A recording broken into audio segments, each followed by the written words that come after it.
Le prince William a admis plus tôt cette semaine que lui et sa femme Kate, duchesse de Cambridge, avaient du mal à réguler le temps d'écran de leurs enfants. William s'est arrêté jeudi au siège de BAFTA à Londres et des plans ont été annoncés pour le fonds de bourse Prince William BAFTA qui vise à aider les jeunes talentueux à poursuivre une carrière dans le cinéma, la télévision et les jeux alors qu'ils n'auraient autrement pas les moyens. Lors de sa visite, William a admis que ses 3 enfants adoraient le médium. Il a révélé que Prince George, 8 ans, est un joueur passionné, mais lui et Kate essaient de réguler son temps d'écran. La princesse Charlotte, 6 ans, et le prince Louis, 3 ans, sont un peu trop petits en ce moment pour jouer, mais ils adorent les films. William et Kate marqueront les 20 ans de leur première relation l'année prochaine. Ils se sont rencontrés pour la première fois en 2001 à l'université de St Andrews et ont commencé à se fréquenter en 2003.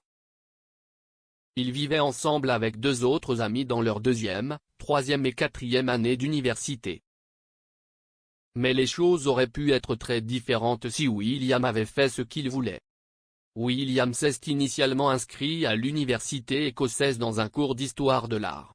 Mais la vie universitaire n'était pas ce à quoi il s'attendait et il a failli abandonner après le premier trimestre.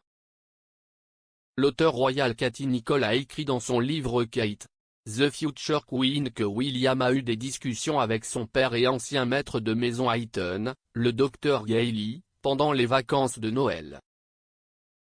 Elle a déclaré, ils ont écouté attentivement William et ont conclu que, mis à part les problèmes associés au fait de se sentir enfermé à St Andrews, William n'était pas inspiré par son cours d'histoire de l'art.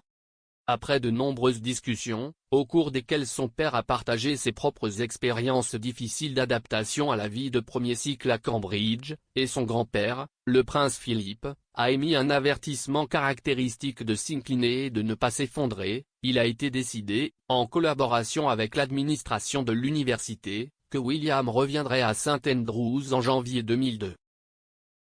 William est resté à Sally, Saint Salvatore Hall, et a changé de cours pour la géographie.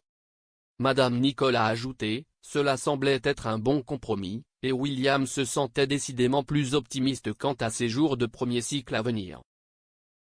William s'est adressé à son vacillement universitaire dans le passé et a admis qu'il était intimidé.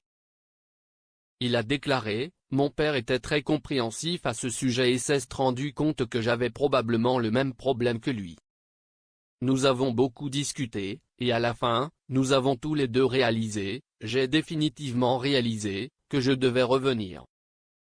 Le retour de William au nord de la frontière a marqué le début de temps beaucoup plus heureux pour le jeune prince.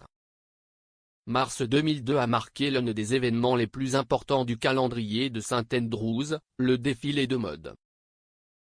Kate a auditionné pour l'émission caritative et a réussi. L'événement a eu lieu au Student Union et les participants au spectacle se sont vus offrir des tables les plus proches de la passerelle. Selon Andrew Sands, le chorégraphe du spectacle, William et son ami Adam England étaient assis à la table de Kate avec quelques autres. Kate a défilé sur le podium vêtue d'une longue jupe transparente. William aurait chuchoté à un ami, « Waouh, Kate est canon !»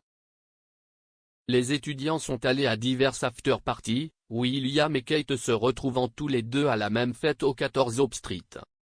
Monsieur Sands a déclaré à Madame Nicholl, ils se sont embrassés à la fin de la nuit. Ils étaient tous les 2 debout dans le coin du salon et je me souviens les avoir vus du coin de l'œil. Il a ajouté, tout le monde a fait semblant de ne pas en tenir compte, mais cela a fait le tour de St Andrews comme une traînée de poudre par la suite. Cependant, d'autres personnes présentes à la fête ont dit à Madame Nicholl qu'on pouvait voir Kate s'éloigner alors que William se penchait pour l'embrasser. Madame Nicholl a écrit, elle a peut-être momentanément craint que quelque chose de plus intime que leur amitié déjà proche ne brouille les pistes lorsqu'il s'agissait de vivre ensemble. Quelle que soit la nature de l'avancée, leur relation s'est poursuivie à partir de ce moment-là.